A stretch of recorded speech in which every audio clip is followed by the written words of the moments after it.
Hey everybody! Today we're going to learn how to enable ChatGPT Voice Mode on your desktop or browser. Voice Mode allows you to have a hands-free, real-time conversation. To start, open any chat and look at the bottom right corner of the message composer. You will see a waveform icon. It looks like several vertical lines. Click it. If this is your first time, your browser or app will ask for microphone permission. Click Allow so the AI can hear you.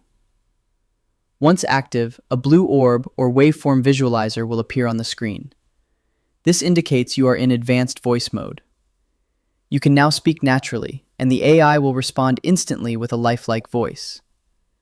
To change the voice itself, click on your profile name in the bottom left corner and go to Settings. Under the General tab, you can choose from profiles like Breeze, Juniper, or Cove. And that's it. Voice Mode turns ChatGPT from a chatbot into a real-time conversational partner. I hope this helps with your current and future projects. Thank you for watching.